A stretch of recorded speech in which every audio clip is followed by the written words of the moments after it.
You'll notice that with respiratory, it is pretty much what we went over in lecture already. So I'm going to skip through it because these are the parts that you should already be familiar with. Just make sure that you review it. Okay, let's do digestive.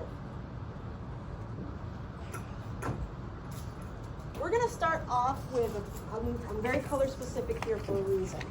We're going to start off with everything that is in green versus everything that is in magenta.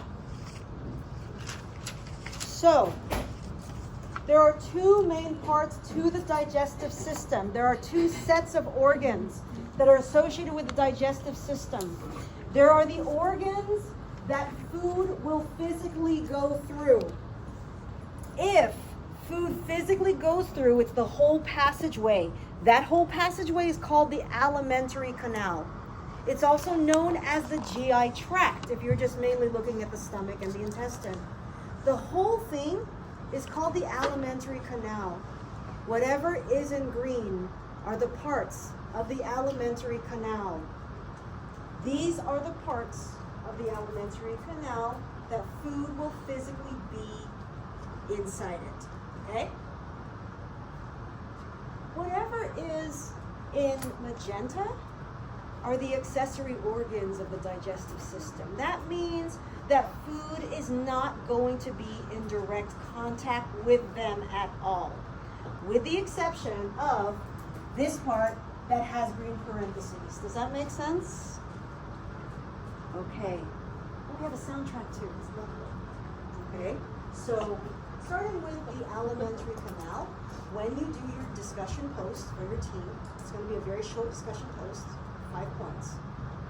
You're going to trace either protein, fats, or carbohydrates. You pick among your team what that meal is going to be and what macromolecule you're going to have. You're going to start off at the mouth with the oral cavity. Make sure you can identify the oral cavity. At that oral cavity, you may also find the teeth, a tongue, and salivary glands. That's why that's in purple. Those are accessory glands. Typically what the accessory structures are going to do, they are going to make something that will aid the digestion of food in the green. Whether it's producing saliva, or if it's chewing and mashing and mixing, or if it is producing something that will aid in the digestion of whatever is in here. So back to this alimentary canal, the oral cavity. Then the oropharynx. Why did we not include the nasopharynx in here? We know the pharynx is in 3 parts, but why did we not include the nasopharynx?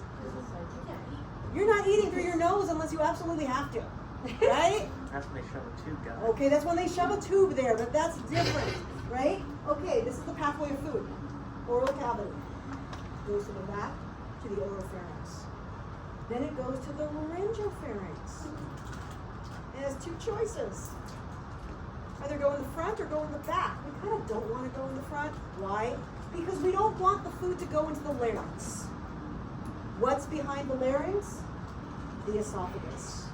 The esophagus is going to be your first histology of the digestive system. Okay? The esophagus is going to take us to the stomach. And let's see what models can we look at. Oh, the torso models are really good for the digestive system. Feel free to take out all the parts. Okay? From the esophagus,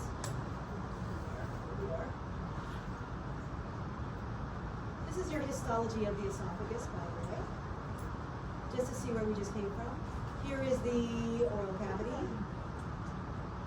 Here is the oropharynx. Here is the laryngopharynx. Here is the esophagus. Continuing with the esophagus, we're coming down from here. That takes us now into the stomach. The stomach has certain regions and curvatures that I want you to know. And I also want you to know histologically what are the gastric pits versus the gastric glands. So with that, here is our stomach. All of our models, by the way, or most of the models are over there. We have different regions. Let's do the regions and then we're going to do the curvature. This is what is the name of this organ again? Esophagus. The esophagus. The very first region of the stomach where food is introduced into the stomach, we're going to call this the cardiac region. Is it near the heart? It's closer to the heart. Cardiac region. The dome is called the fundus.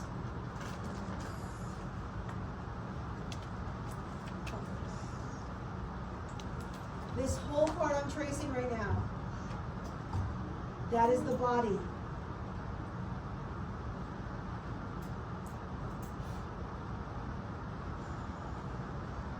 This narrowed part, starting where you see where it goes from large and it becomes narrow, this narrowed part is the pylorus.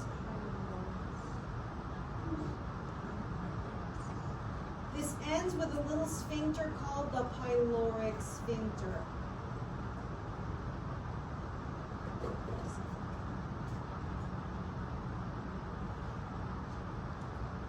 The pyloric sphincter. If you didn't catch the spelling of that, it is in the lecture. It's going to be in the lecture. Okay, so you are already going to be preparing for it for the lecture exam. So, esophagus, that's the organ. This whole organ is the stomach. This is the cardiac region of the stomach. This is the fundus. This is the body. This is the pylorus. And that is the sphincter of the pylorus, or the pyloric sphincter. Once we get past that, that takes us into the small intestine. And by the way, for the stomach, before we leave it, we have little features here. These are called the rugae. The rugae allows for the stomach to expand. That's the rugae. Since this has a star, that means there's histology that you need to know with it. You have the esophagus, right? We talked about that, and that is a little bit of the histology. The stomach. Okay, this one is where protein digestion is going to be the most important thing you're going to digest in here.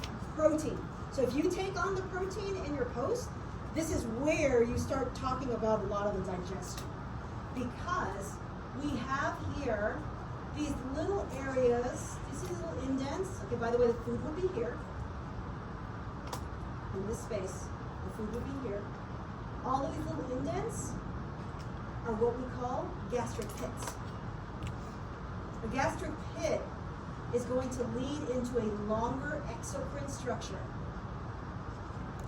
called the gastric gland.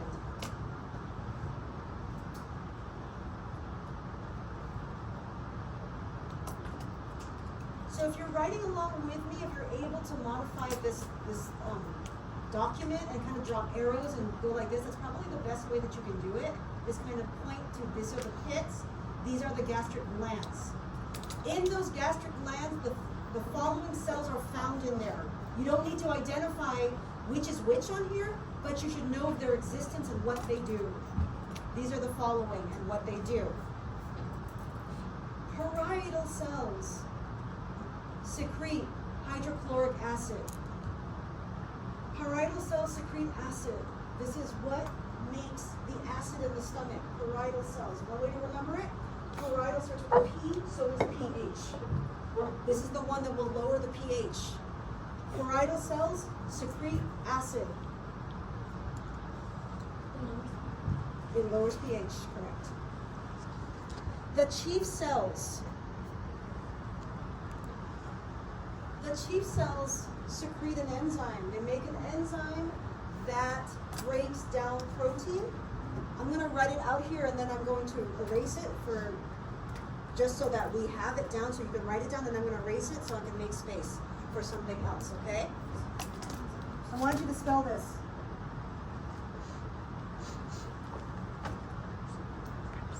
Pepsin is the enzyme for digesting protein. The chief cells make pepsin. That's their job. They secrete pepsin.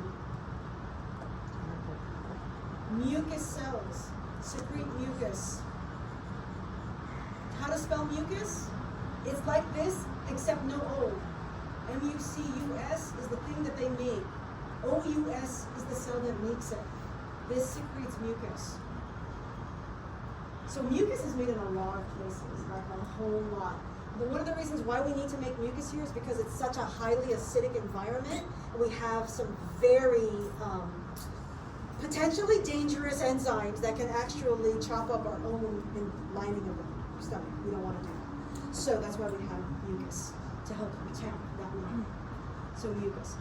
Enteroendocrine cells, these guys, they secrete hormone. I'll tell you what the hormone is that they secrete. It's called gastrin. This is an enzyme, by the way. This is a hormone.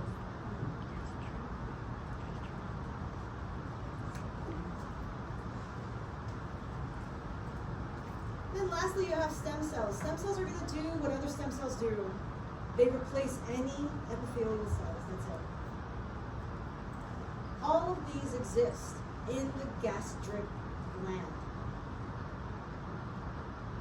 So everybody got a function for each of them?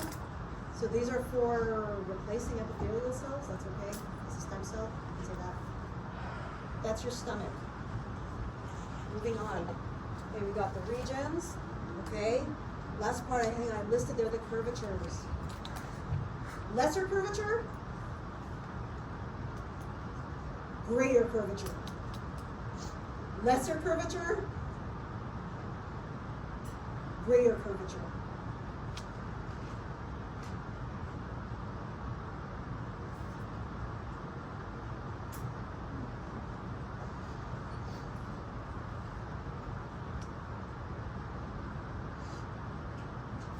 Now we're in the small intestine.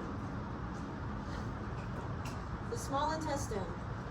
Small intestine, most important feature that you'll notice in small intestine that nobody else has is what's called villi. This is, so singular is villus with a US. This, we have this model for sure. This is a villus. This is a villus. This is a villus. Together they are villi. All of these finger-like projections, those are all villi too. The reason why we have villi is because the small intestine, this is where our digestion should finish, and this is where our absorption of nutrients should finish. Nothing gets absorbed up here. What does it mean by absorb? Everything that you break down that you eat, your cells don't care that it's a bowl of pasta. Your cells have nothing to do with the starch. They cannot use the starch. But what they can use, they can use glucose. Okay? So our whole point of the digestive system is to break everything down into things that our cells can actually use. Like glucose, amino acids, fatty acids. We need to break down all of that. But we're not going to be able to, for it to be useful until we actually absorb it. So when we absorb it mainly in the small intestine. This is where all of those should be absorbed. So one way that we can make absorption a lot more efficient, we need to increase the surface area. And the way that we increase the surface area in the small intestine, we have a whole bunch of villi, like this. So let's look at the regions first, and then we'll look histologically what they are. Okay? First, the duodenum. Give an idea of where we are. Here's our stomach. The very first section after the stomach is called the duodenum. The duodenum? Yeah. Duodenum, duodenum, that's the first part. So if I ask for this region, I'm talking about the duodenum, this part. What you will notice from the duodenum in this part, whatever comes from the stomach, as it enters here, what's right next to it? What is this organ right next to it?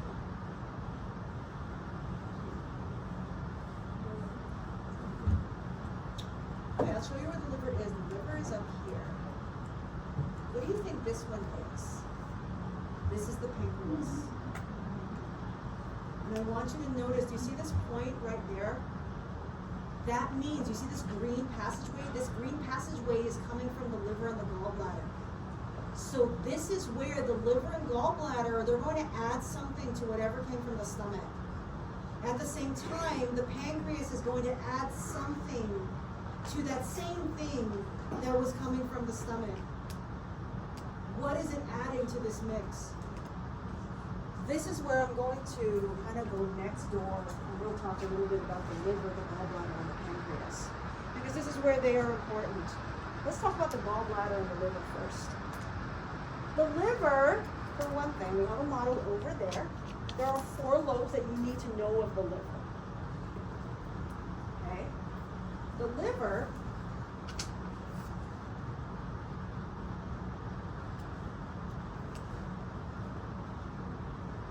that green passageway that's going into the duodenum right now, that green passageway would have come from the liver and the gallbladder. The liver makes something very important called bile. The liver makes the bile, the gallbladder stores the bile. Bile is released to digest fats. Not really digest, let's be very specific. It's something called emulsify fat. What is emulsify? Emulsify is not actually breaking down. It's kind of like you have a large oil droplet in your sink, and then you drop a little bit of detergent, some Dawn on that one droplet. What happens to that droplet? It doesn't stay intact anymore. It becomes little versions of droplets, right? That's what's called emulsification. Bile is kind of like our detergent. Bile emulsifies fat droplets. And so when this one goes into the small intestine and there's fat waiting already there, bile is going to emulsify it, which makes it a lot easier for enzymes to work on it. Bile is not an enzyme. Bile just emulsifies it, okay? So that's what the liver will do. It makes bile. The gallbladder stores bile. Just to show you where we are in the model, this is the liver, and this is the liver from the underside. This is made up of 4 lobes. I think it's easier to show it on this image rather than that one. Okay?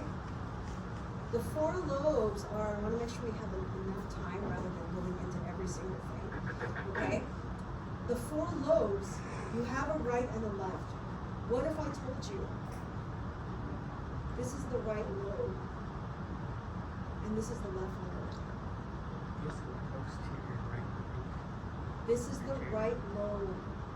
This is the left lobe. Why would that be confusing at first? Don't get confused. What would you expect this to be? The right lobe.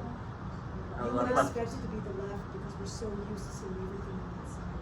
But let me tell you, we're looking from the underside. This is the back because that's the inferior vena cava. We are looking at the underside. This is the view that we're looking at. This is the right lobe and this is the left lobe as we traditionally remember it.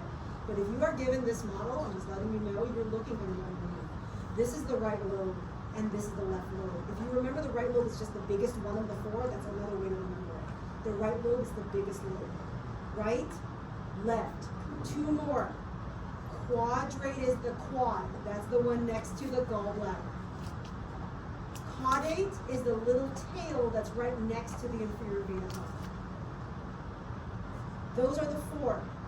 This is called the falciform ligament, so I'm going to show you that. And then we have hepatic ducts that are going to carry the bile.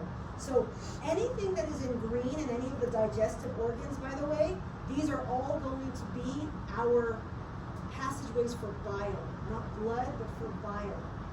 And then when we look at histology for our liver, it's all broken up into what are called lobules. This is a lobule. All of these are cells called hepatocytes. They make bile. That's one of their jobs, is making bile. And then in this little space in the middle, it's called the central vein. You're likely not going to get an image that looks like this. Your liver will probably look like this. So I like to compare things to food. You know it already, food analogies. What is the food analogy I have for this one? This is going to look like raw ground beef. It's the best thing I can think of. Spam. I heard Raw spam. ground beef. Not really spam, not spam. Spam is because spam is more homogeneous. This thing is you see these like little strings that are going toward, they all have to go and face that central vein. Okay? So that's our liver and our gallbladder. They are going to release bile into that duodenum. The other guy that's going to release into the duodenum is the pancreas. So now we're focusing on that. And I'll tell you, all the busy work happens in the small intestine. So once we're here, literally, all we have to deal with is just waste. That's it, okay? All the busy work is in the small intestine. So now we're back here. Everyone should know what this is by now. What are these things? What are these things? Those are the islets, right? Islets in an ocean of exocrine. Okay, so what's that ocean of exocrine? We're going to call these acinar cells. They produce digestive enzymes. So every single thing that you eat, carbohydrate, protein, and fat, you've got a pancreatic enzyme for it. Or you've got lots of pancreatic enzymes for it, but we need to get all of those enzymes into the duodenum in order for it to be useful, and that's what the pancreas is going to do. They're all going to release it into this exocrine structure called the main pancreatic duct, and then voila, we are in the duodenum. All of the heavy digestion has to be mostly finished once we are past this duodenum. So now we're going back to the alimentary canal.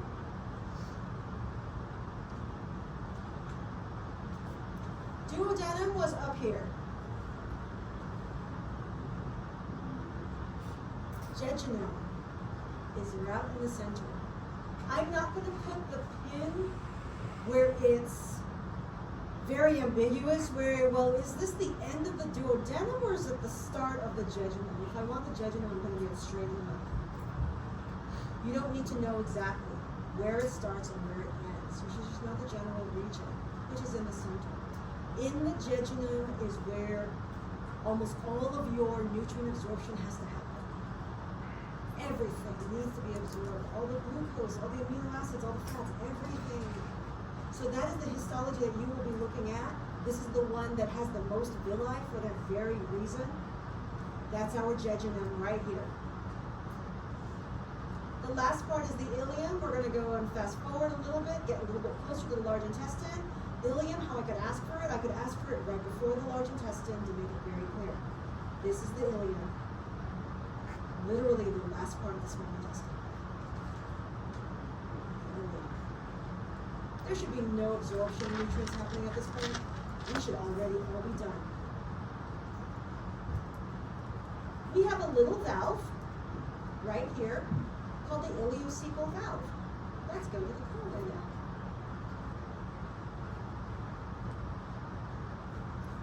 Where did we just come from? The ileum. Now we are in the large intestine. This is also a histology that you should know. That's why there is a star. This will look like it's got villi, but it has more bubbles. And by the way, these are not villi anymore. Only the small intestine has villi. So they'll have all these little bubbles. What the bubbles are, those are called mucus cells. All of those are just lots of mucus. We have a lot of roughage that's coming through here. We need mucus. So we have our cecum, ascending colon, transverse colon, descending colon, S-shaped colon or sigmoid colon, and then lastly, what is this and what is this? These are not part of the colon. These are new organs. What's this one? This is the rectum and the anus. So sigmoid is where this loop is, leading to the rectum, and then to the anus.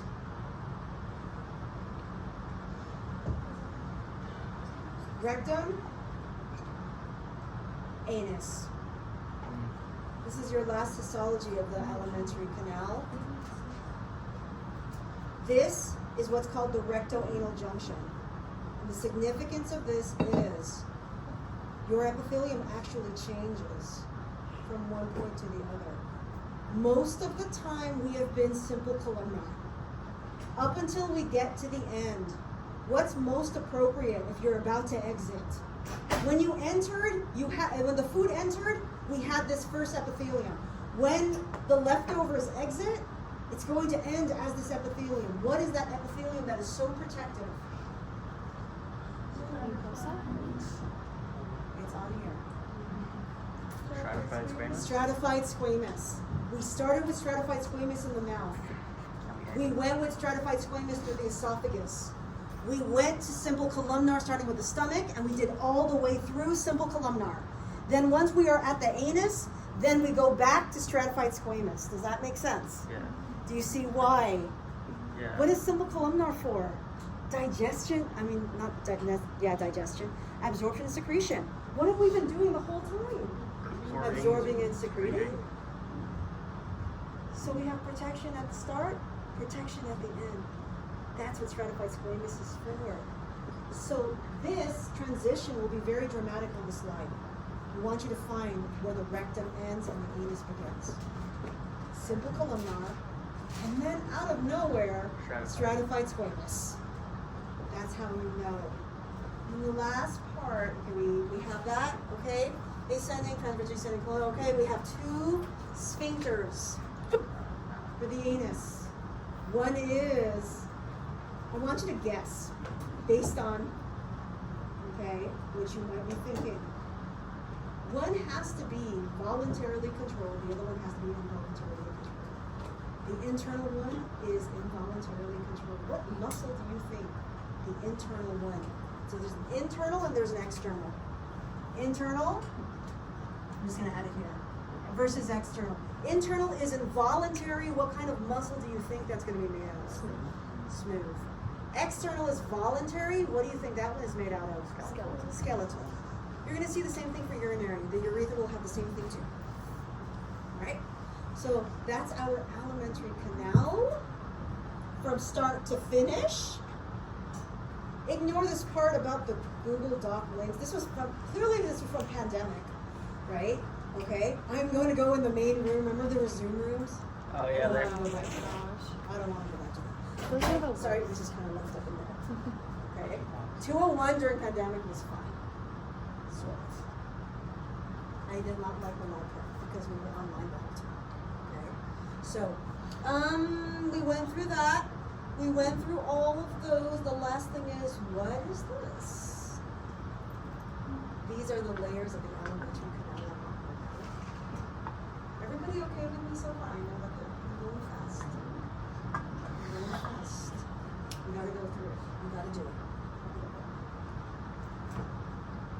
This is a cross section. You know, see the cross sections are color coded from superficial to deep.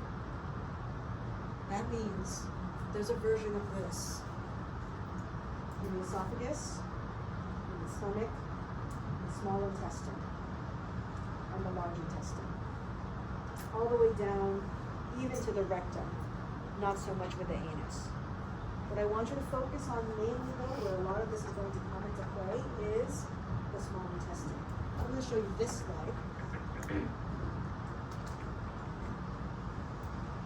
Which was at the very beginning. The layers of the alimentary canal. By the way, this applies to the green.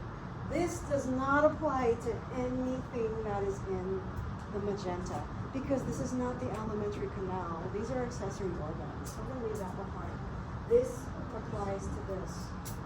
This is where your food would be, so we start in the middle. Stratified squamous.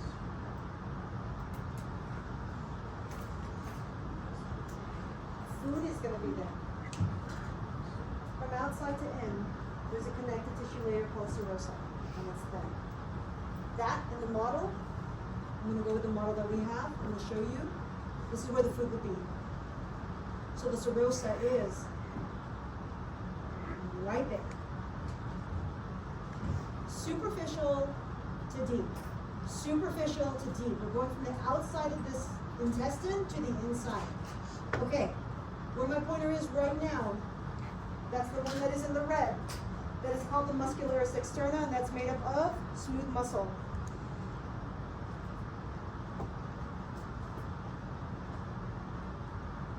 Okay, watch my pointer. We're going deeper in. This is called, what's next in that picture?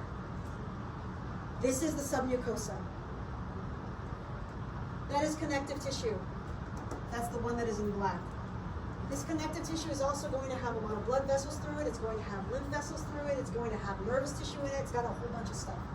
But this is connective tissue. So we got serosa, muscularis externa, made of smooth muscle. Our smooth submucosa, and then lastly the one that is in blue, that's called the mucosa, and we have 3 of the following items from superficial to deep. Watch my pointer. Again, serosa, muscularis externa, submucosa. From this point to that point, that's all mucosa. The first layer we will encounter is another layer of muscle called the muscularis mucosa. This is muscularis externa. This is muscularis mucosa. What kind of muscle do you think that is also made out of? It's got to be smooth. Then there's this part. Do you see this part that's kind of a space and it's got things in it? It kind of looks like submucosa, but it's not submucosa. This is what's called lamina propria. Lamina propria is, think of it as a smaller version of the submucosa. This is lamina propria. And then the deepest one, as we're contacting the food, finally follow the epithelium.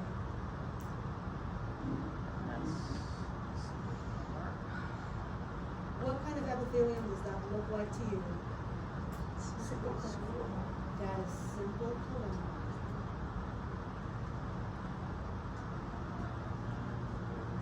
So all of this, from this point to this point, that is all mucosa. Muscularis mucosa, lamina propria, simple columnar disease. Yeah. Did you say what the serosa is made out of? Connective tissue. So, Connective tissue, and it's part of that peritoneum. So connective tissue is squamous. Because it's part of the peritoneum. Yes. I just want to confirm, oral cavity, oral pharynx, laryngeal pharynx are all stratified squamous, right? Yes. Okay, and then Absolutely. from esophagus all the way down to, We continue stratified squamous with esophagus. okay, This is the last place of stratified squamous until later. okay, And then simple columnar starts with the stomach.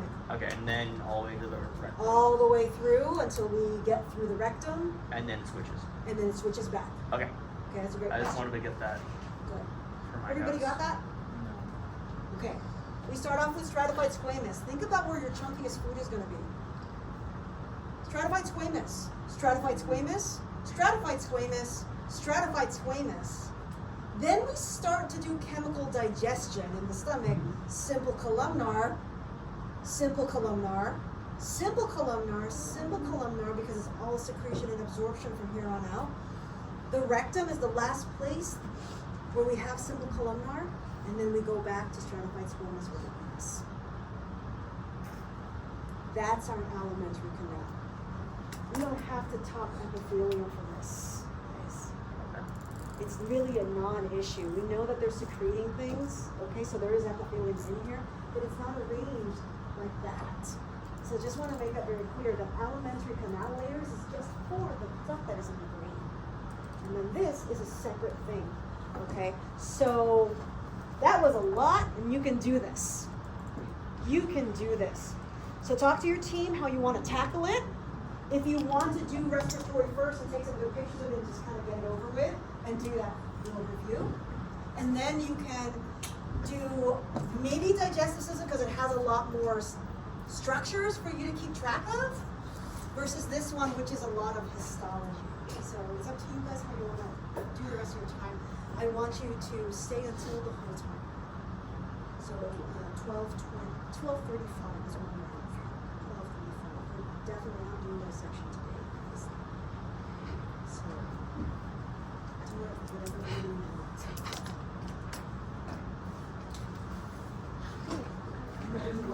When they're making your eyes like, I don't know, but let's have a plan. Let's have a plan.